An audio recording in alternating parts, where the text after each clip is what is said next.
आज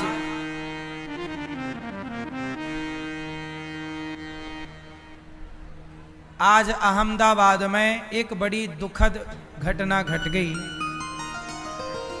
लंदन जाने वाली एक फ्लाइट क्रैश हो गई। आज 1:30 बजे 240-50 के लगभग लोग जल गए, मृत्यु हो गई। पूर्व मुख्यमंत्री भी सवार थे गुजरात के उस फ्लाइट में, और फ्लाइट उड़ी है और आग लग गई उसमें, जाके एक बिल्डिंग से टकराई, जिस बिल्डिंग से बड़ा दुखद ये घटना है। कितने निर्दोष परिवार बेचारे, कितनों के बच्चे, कितनों के अपने माता पिता, बहन भाई, पति पत्नी उस एक्सीडेंट में चले गए। इसलिए हम आपसे यही प्रार्थना कहते हैं, ये हादसे हमें ये सिखाते हैं कि हमें अपना काम अच्छे से करना चाहिए। जिस आदमी ने उड़ान भरने के पहले प्लेनों को चेक करने वाले इंजीनियर होते हैं, जब फ्लाइट उड़ती है ना, उसके पहले पूरी उसकी छानबीन होती है। इंजीनियर उसको चेक करते हैं कि कोई गलती तो नहीं है, कोई दिक्कत तो नहीं। उन्होंने शायद ध्यान दिया ना होगा, और वो फ्लाइट 9 घंटे की फ्लाइट होती है, मतलब 9 घंटा लगता है लंदन जाने में। तो लंदन जा रही थी वो, और वो एयरपोर्ट से उड़ी और बस वहीं गिर गई, बाउंड्री के बाहर। 1 मिनट के भीतर वो उड़ ही नहीं पाई, ऊपर गई ही नहीं, क्योंकि उसकी जो ऊपर जाने का इंजन रहा होगा, स्पीड रेस रही होगी, उसमें कोई दिक्कत थी। ये देखने से पता चलता, यदि ठीक से देखा गया होता तो। जब लोग अपना काम सही नहीं करते तो उनका परिणाम दूसरे को भोगना पड़ता। इसलिए अपने काम के प्रति ईमानदारी कितनी जरूरी है, क्योंकि आपकी लापरवाही किसी की जान ले सकती है। अब उड़ान से पहले पूरा चेकअप होता है, ठीक से चेक क्यों नहीं किया गया? सवाल तो खड़ा रहेगा ना। ये उस हादसे में सोचिए, सारे लोग ही लगभग जिंदा, कितना भयंकर वो दर्दनाक मंजर रहा होगा ना, जब आग लगी उसमें जिंदा जलना कितनी बड़ी सजा है।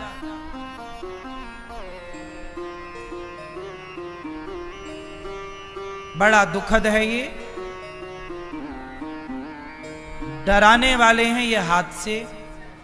भगवान से हम यही प्रार्थना करेंगे कि उनके उस फ्लाइट में जितने भी यात्री थे सब भगवत धाम जाएं और सब भगवान की कृपा को प्राप्त करें, और उनके परिवार को ये दुख सुन करके सहन करने की शक्ति भगवान उन्हें अवश्य दें। यही भगवान जी से प्रार्थना, क्योंकि ये तकलीफ सही नहीं जाती। जिन्होंने उनमें से अपनों को खोया होगा, बड़ा दुखद और दर्दनाक। गलती ना हो, अपने अपने काम को प्रत्येक व्यक्ति ईमानदारी से करे, तो ये हादसे हो ही ना। अब कई बार ट्रेन टकरा जाती है, ट्रेन टकरा गई आपस में। अब ये बताओ ट्रेन टकराई कैसे?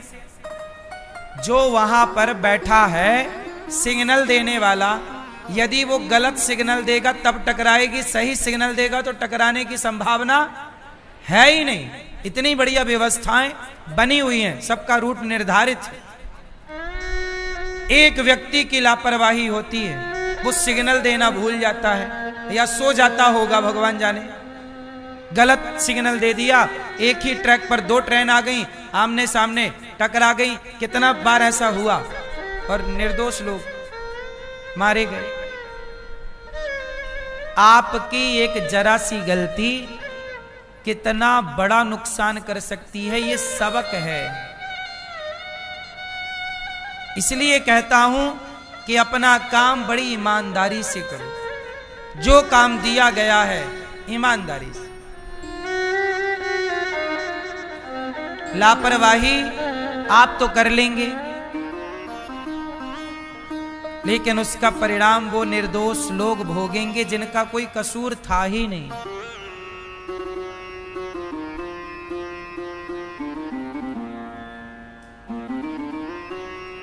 जबकि फ्लाइट की यात्रा सबसे सुरक्षित यात्रा मानी जाती है।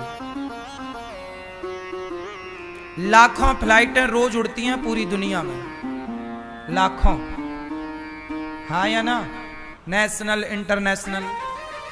पर हादसे कहीं कभी सुने जाते हैं, रोज नहीं होता। तब होता है जब कोई लापरवाही, जैसे आज लापरवाही हो गई।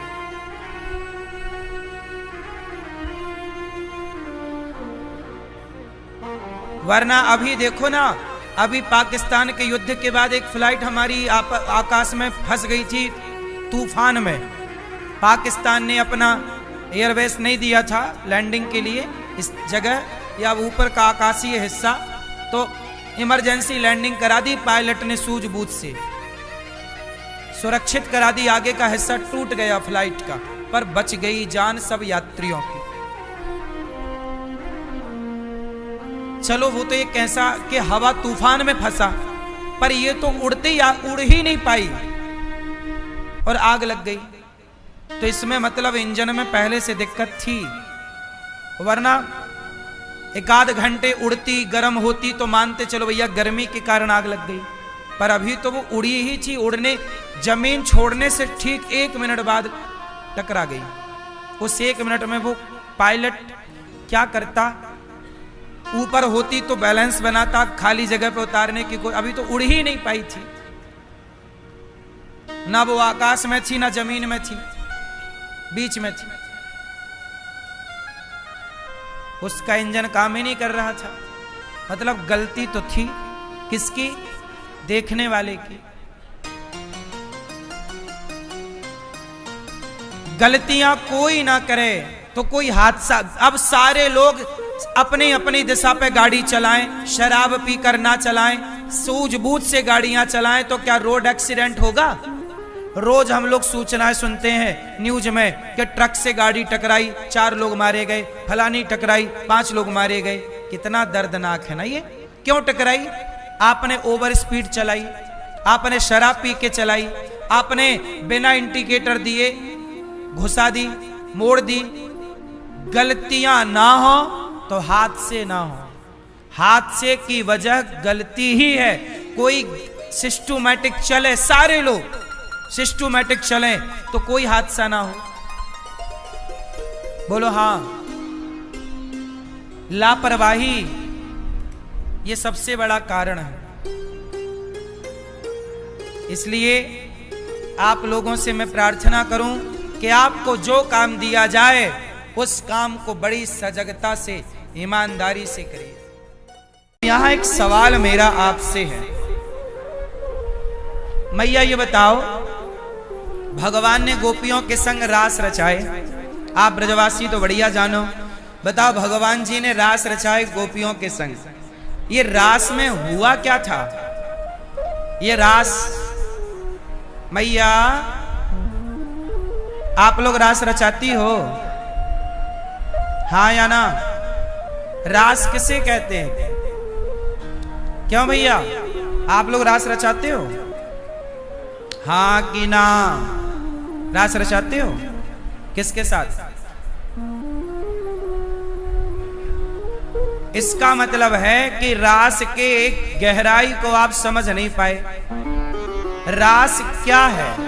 ये सारी बातें लोग केवल ये समझते हैं कि रास में भगवान नाच रहे हैं, गा रहे हैं, ये सब हो रहा, ठीक है, लेकिन रास इससे बिल्कुल अलग है। क्या है रास? चलो आप बताओ, क्या हुआ था रास में? क्या है ये रास? रास लीला क्या है? गुरुजी, बॉलीवुड ने इतने तरीके से हमारे रास लीला को बदनाम किया कि चतुराई से, देखो एक सेंटेंस बॉलीवुड में बोला जाता है कि तुम करो तो रास लीला, हम करें तो कैरेक्टर ढीला। ये बोल दिया गया। कितनी आसानी से रास लीला को कैरेक्टर ढीला से जोड़ दिया।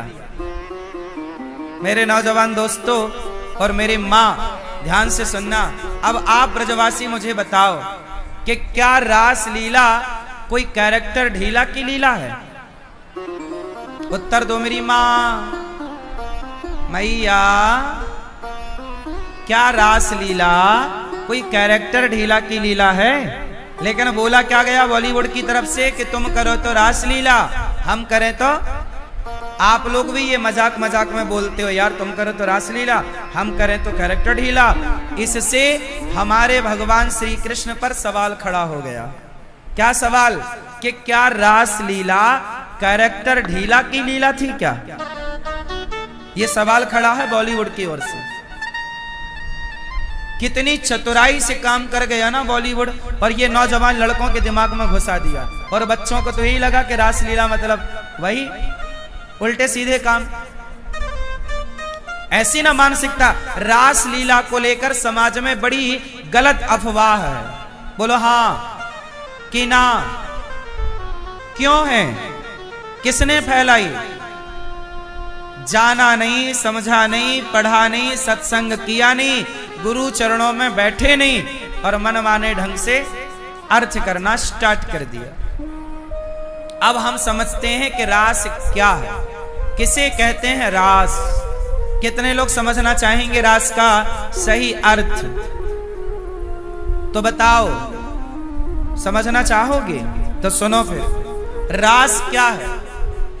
लोग कहते हैं तुम करो तो रास लीला, हम करें तो कैरेक्टर ढीला। अब सवाल खड़ा हुआ कि रास लीला में ऐसा क्या हुआ था कि दुनिया ने कैरेक्टर ढीला कहना शुरू कर दिया? तो सुनो, पहले तो ये बताओ कि रास भगवान ने किनके संग रचाए? गोपियन के संग। अब बताओ, गोपी किसे कहते हैं? गोपी किसे कहते हैं? मैया, गोपी किसे कहते हैं? बोलो मेरी माँ, गोपी किसे कहते हैं? कौन बना गोपी? उत्तर दो मेरी माँ।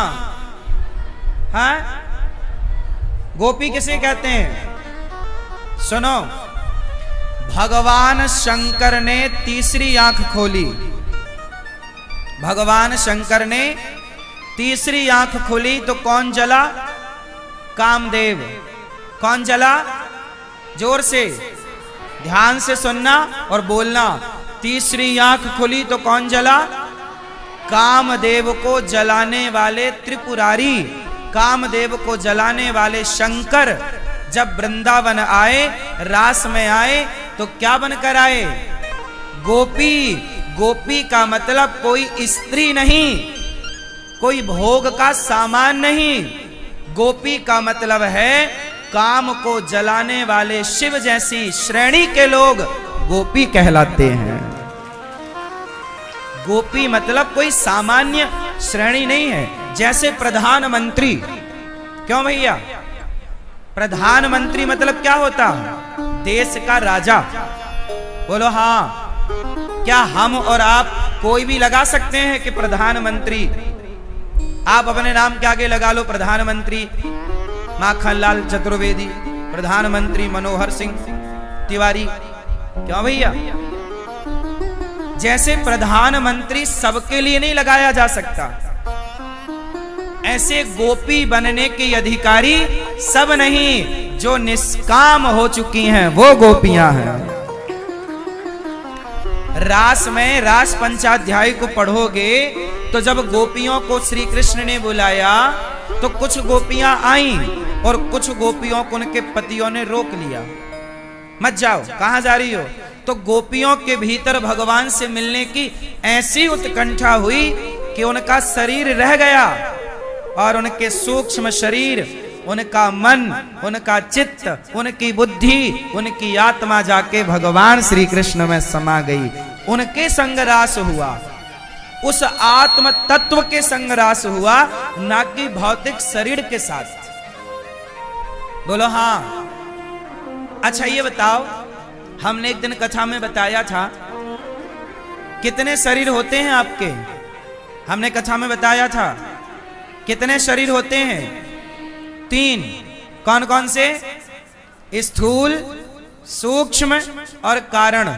3 शरीरों के बारे में हमने बताया था, आपको याद है? चलो बताओ, भगवान ने जब गोपियों से रास रचाई तो किस शरीर के साथ रास हुआ? बोलो, स्थूल शरीर या सूक्ष्म शरीर? बोलो हाँ। गोपियां इस हाड़ मांस के शरीर से नहीं रास रचा रही हैं, वो एक दिव्य शरीर है। अब बताओ, शंकर जी गोपी बनकर आए हैं, तो क्या शंकर जी यहां तुम करो तो रासलीला, हम करो तो कैरेक्टर ढीला, तो क्या शंकर जी यहां काय को आए? फिर यदि कोई कैरेक्टर ढीला ही चल रहा था तो शंकर जी को आने की क्या जरूरत थी? इसका मतलब हुआ कि शंकर जी वो हैं जिन्होंने कामदेव को जला दिया, और कामदेव को जलाने वाले शिव कह रहे हमें गोपी बना दो। सोचिए गोपियों की स्थिति क्या थी, जहां एक कृष्ण के सिवा कोई कामना ना हो। गोपियां भक्त हैं। चलो बताओ, ये गोपियां पिछले जन्म में कौन थी? बोलो मैया। गोपियां कौन? वेद की ऋचाएं। ये वेद की ऋचाएं तो हैं ऑलरेडी, पर और भी कुछ हैं। मैया क्या क्या? सुनो, जब भगवान राम जनकपुर गए तो भगवान राम ने सीता मैया का वर्ण किया, पर वहां जितनी सखियां थीं और राम के वनवास के दौरान जितने साधु संतों ने देखा, सब राम को चाहा, पाना चाहा। प्रभु आओ, हम आपके चरण धोएं, आपको अपनी गोद में बिठाएं, आपको लाड़ करें, आपको प्यार करें, आपके गालों का चुम्बन करें, आपको हृदय से लगाएं। अरे भैया ये बताओ, भगवान आपको मिलेंगे तो आप 2 मिनट बात नहीं करना चाहोगे? अपनी गोद में ना बिठाना चाहोगे? जरा गले ना लगाना चाहोगे? क्यों मेरी माँ? भगवान को पाकर सब इच्छाएं गले लगाएं। माँ अपने बेटे को गले लगाती है, माँ अपने बेटे को माथे चूमती है, माँ अपने बेटे के गालों का चुम्बन करती है, तो क्या माँ के अंदर कोई गलत भाव होता है? बोलो। अरे जैसे माँ अपने बेटे को गले लगाना चाहती है, अपने बेटे से लाड़ लड़ाना चाहती है, ऐसे ये साधु लोग भी भगवान को अनेक अनेक भाव से भजते हैं। जाकी रही भावना, बहुत सारे साधु भगवान को पुत्र भाव से भजते हैं, भाई के भाव से भजते हैं, मित्र के भाव से भजते हैं। सबके भाव अलग अलग हैं। अब हुआ क्या कि राम जब सीता मैया से विवाह करने गए तो वहां बहुत सारी सखियों ने कहा, क्या राम हमें पति के रूप में प्राप्त होंगे? संतों ने कहा, क्या भगवान हमें मिलेंगे? तब भगवान ने कहा, मैं इस जन्म में तो नहीं मिलूंगा, पर मैं अगला जन्म जब द्वापर में कृष्ण बनकर आऊंगा तो तुम सबके मन की कामनाएं पूरी करूंगा, सबके मन की अभिलाषा पूरी करूंगा। और वही संत, वही माता जानकी की सखियां सब गोपी बनकर ब्रजमंडल में प्रकट भई, और भगवान ने इन सब गोपियन के संग रास रचाए के, इन सबन के दर्शन कराए के, अपनो दर्शन कराए के सबन को जीवन को कृतार्थ कर रहे हैं। ये मिलन है जीवात्मा और परमात्मा का। भक्त और भगवान के मिलन का नाम है रास। क्यों मैया? गोपी कौन? गौ मतलब इंद्रियां, पी मतलब पीना, जिन्होंने अपनी वासनाओं को पीकर समाप्त कर दिया, कोई वासना ना शेष रही, इनका नाम गोपी है। अब देखो, एक पत्नी ये है जो अपने पति के लिए भागवत सुन रही है, सुनवा रही है, और एक पत्नी अब वो है जो हनीमून बहाने ले गई और अपने पति को मरवा दिया। ये केवल ये घटना ऐसी नहीं है कि वो लड़की ने अपने पति को मरवा दिया। ये कथा ये बताती है कि देखो उस आदमी की क्या गलती थी, उस मर्द की क्या गलती थी। उसने तो बेचारे अपनी पत्नी ने जो कहा कि वहां चलना है तो उसने मना नहीं किया, चलो तुम्हें घुमा के, उसने ही प्लान बनाया कि अपने को वहां घूमने चलना है।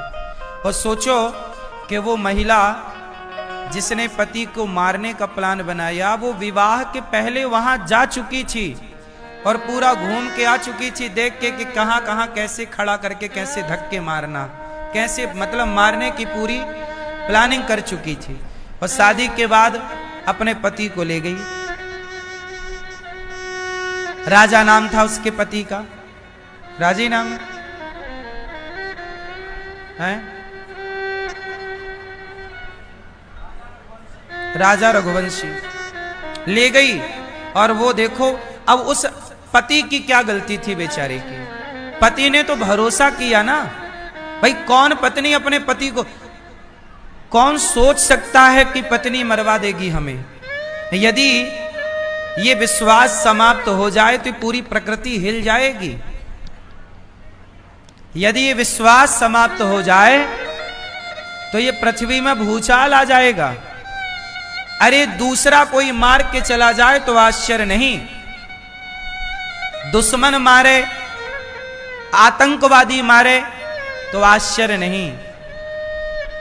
वो तो मारने ही आए हैं। अभी आतंकवादी आए और जात पूछ के हिंदू हो के नहीं, मार के चले गए। उनसे तो उम्मीद क्या कर सकते थे भाई, वो तो मारने ही आए थे, वो तो आतंकी थे। पर तुम तो अर्धांगिनी थी, साथ जीने मरने की कसम खाई, और आपने शादी के महीने भर के भीतर अपने पति को आपने मौत के घाट उतार दिया, केवल इसलिए कि आपको कोई दूसरा लड़का पसंद है। तो जब पसंद ही था तो विवाह उसी से करती, फिर इसे बीच में बर्बाद करने की क्या जरूरत थी। उसकी तो जिंदगी खत्म, बेचारे को मार ही दिया। उसके माँ बाप के साथ क्या गुजर रही होगी, उस आदमी की क्या गलती थी। क्या विश्वास करना इतना बुरा है? फिर कौन किस पर भरोसा करेगा। मेरी मां एक बात बताऊं, ये जो हाल आज देखने को मिल रहे हैं ना, इससे आप ये समझो कि इंसानियत खतरे में जा रही है। आप कितना भी विकास कर लो, लेकिन मानसिकता का तो विनाश ही हो रहा है। हाँ या ना? ये मानव जाति का सबसे बड़ा ह्रास है, पतन है। इससे बड़ा पतन इंसान का और क्या हो सकता है।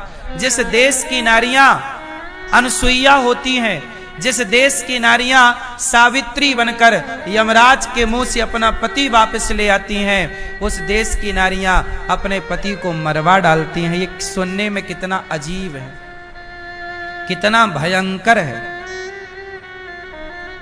इसलिए मेरी मां,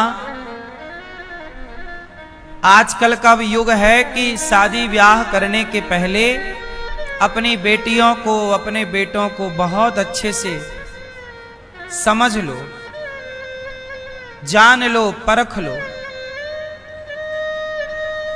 लड़की की मां, उस मां को भी नहीं पता था कि मेरी बेटी ऐसी है। कोई थोड़ी जानता है कि कोई कैसा है, व्यक्ति तो भरोसा करता है। इसलिए आप लोग अपने बच्चों को संस्कार दीजिए। यदि आज कोई रक्षा कर सकता है आपकी, आपके बच्चों की और इस देश की, तो रक्षा कौन कर सकता है? पुलिस रक्षा कर पाती, तो राजा की रक्षा कर लेती, ना मरता। सेना रक्षा कर पाती तो कर लेती, ना मरता। यदि कोई रक्षा कर सकता है आपके परिवार की और आपके रिश्तों की, तो वो केवल एक है, संस्कार। बेटी को बढ़िया संस्कार दिए जाते तो ये खुरापात जन्म ही क्यों लेता खोपड़ी में?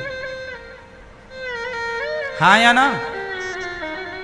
भाई सेना तो बॉर्डर की रक्षा के लिए है, पुलिस तो देश की व्यवस्था के लिए है, पर संस्कार घर के भीतर की व्यवस्थाओं में काम करता है। इसलिए आज की जो जनरेशन है, आज के जो बच्चे हैं, वो हरकत ये इसलिए कर रहे हैं क्योंकि संस्कारहीन है। अब बताओ संस्कार क्या है? सबसे बड़ा संस्कार क्या है? चरित्र का संस्कार ही श्रेष्ठ संस्कार है।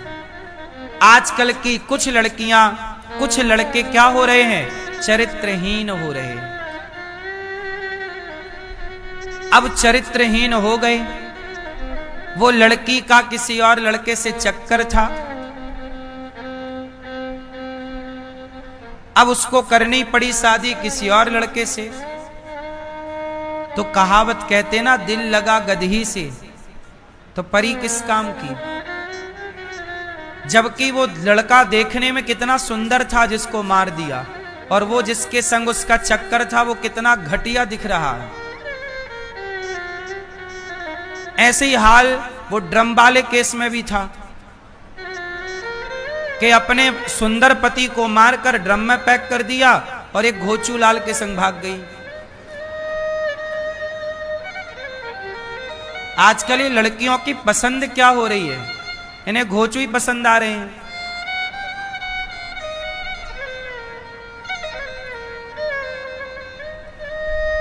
हाँ या ना?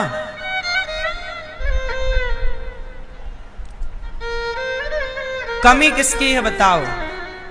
थोड़ा संस्कार होता चरित्र का कि नहीं, मुझे विवाह के पहले किसी लड़के के साथ नहीं रहना। एक लड़की आई मेरे पास अभी 2 दिन पहले, प्रश्नोत्तरी में भी पूछा उसने। वो लड़की बोली, गुरुजी मैं एक लड़के के साथ रहती थी, उसने बोला मैं शादी करूंगा, तो मैं उसके संग रिलेशन में चली गई और अब वो कह रहा मैं शादी नहीं करूंगा। ये मैं एक सवाल पूछूं, शादी कर लेना बहुत अच्छा है, विवाह कर लेना बहुत अच्छा है, पर विवाह के पहले जो आप रिलेशन बना लेते हैं, शारीरिक शोषण जो आप अपना करा लेते हैं या कर लेते हैं, ये बहुत हानिकारक है, स्त्री के लिए भी और पुरुष के लिए भी। बोलो हाँ। इसलिए कहता हूं कि शादी विवाह के पहले तक तो ब्रह्मचारी ही रहना चाहिए। पहले की यही परंपरा थी। अब आज के लड़के होशियार हैं, शादी हुई नहीं पहले ही उनका मन भटकने लग जाता है और वो अपना शारीरिक पूर्ति करने लग जाते हैं। उन्हें पता नहीं है, लेकिन उसके दुष्परिणाम क्या है।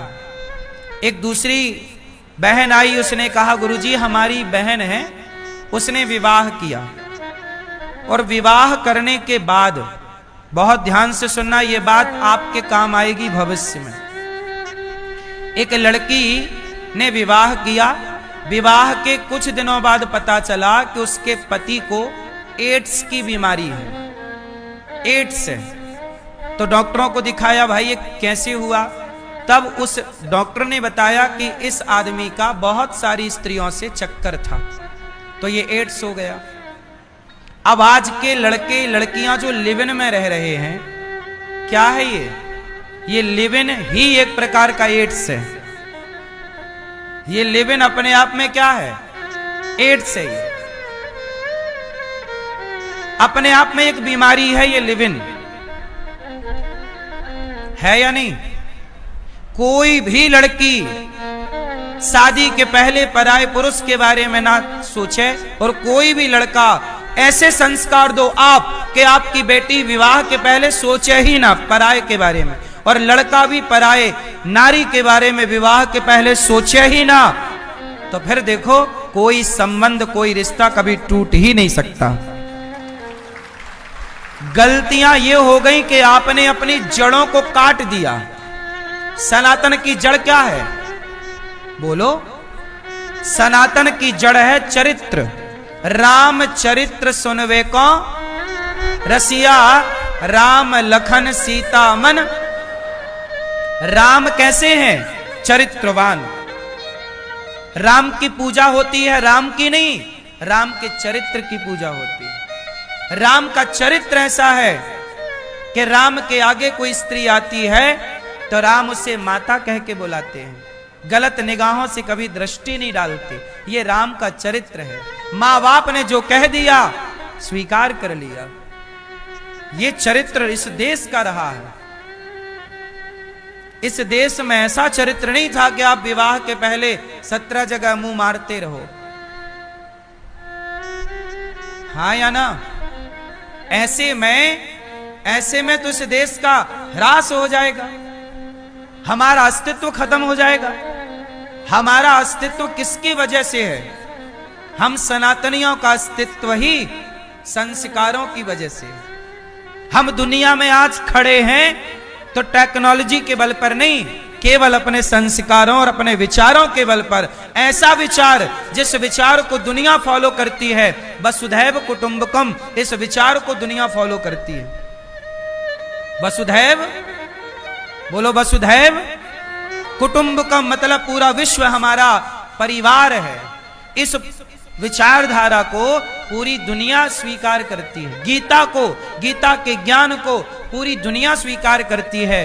भारत के संस्कार सारी दुनिया में सराहे जाते हैं, पूजे जाते हैं। आज विदेशों की महिलाएं साड़ी पहनने लग गईं, मंडप गढ़ने लग गया। जो जानते नहीं कि मंडप क्या होता, तेल चढ़ता, हल्दी चढ़ने लग गई। भारतीय विधि विधान से विदेशों में विवाह चालू हो गए और भारत में विदेशों के हिसाब से ब्याह चालू हो गए। मतलब हम विदेशी महिलाएं मांग भरने लग गईं। गुड मॉर्निंग, गुड आफ्टरनून की जगह जय श्रीमन नारायण, जय श्री कृष्णा बोलने लग गईं, भगवान का नाम बोलने लग गईं, कीर्तन करने लग गई, प्रभात फेरियां विदेशी लोग निकालने लग गए। और तुम 10 बजे तक सोकर नहीं उठते। ह्रास हो जाएगा। पूरी दुनिया में 52 देश हैं, 52 से ज्यादा कंट्री हैं जो मुस्लिम कंट्री है।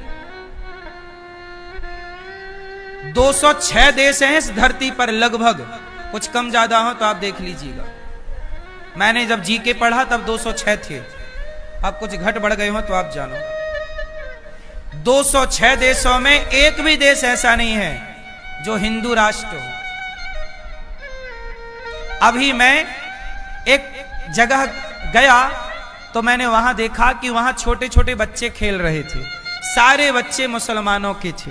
कोई बच्चा 8 साल का था, कोई 10 साल का था, कोई 12 साल का, कोई 15। छोटे छोटे बच्चे कॉलोनी के, वहां मुस्लिम बाहुल्य क्षेत्र था तो एक खेत पर सारे बच्चे खेल रहे थे। 5 साल का बच्चा भी वहां था और 8 साल का और 12 साल का। मैंने देखा कि लगभग वहां पर 30-40 बच्चे थे। मैंने दूर से देखा, वो सारे बच्चों के सिर पर टोपी थी, जबकि बच्चे कोई 5 साल का था, कोई 10 साल का, कोई 15 साल का। सारे बच्चों के सिर पर टोपी थी। बोलो हाँ। खेल रहे थे, जबकि वो क्रिकेट खेल रहे थे, बच्चे हैं, खेल रहे थे। सबके माथे पर टोपी थी। पर तुम बताओ कि तुम्हारे बच्चे के माथे पर तिलक है, गले में तुलसी की माला है, तुम्हारे बच्चे के मुंह पे भगवान का नाम है, गीता का श्लोक है। कैसे तुम्हारा विकास होगा? तुम्हारी संस्कृति का विकास कैसे होगा? माथे पर तिलक लगाओ। हिंदू हो तो हिंदू की तरह रहो। मुसलमान का बच्चा तो नमाज पढ़ता है, तुम्हारा बच्चा गीता कब पढ़ता है?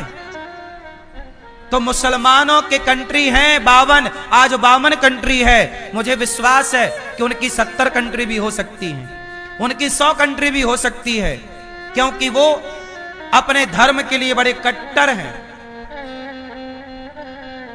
वो अपने धर्म को प्यार करते हैं, अपनी मजहब को बड़ा प्यार करते हैं, लेकिन तुम कहां प्यार करते हो? कहां तुम्हारे बच्चे गीता से प्यार कर रहे हैं? भगवान को गाली और देते हैं, अरे भगवान भगवान कुछ नहीं होता। मुसलमान कभी नहीं कहता कि अल्लाह वल्लाह कुछ नहीं होता। पर हिंदू हजार मिल जाएंगे जो टीवी डिबेटों में बैठ करके हैं, पता नहीं हिंदू हैं कि भी नहीं, पर वो गाली भगवान को देते हैं। बोलो हां, इससे क्या होगा? आपका ह्रास हो जाएगा।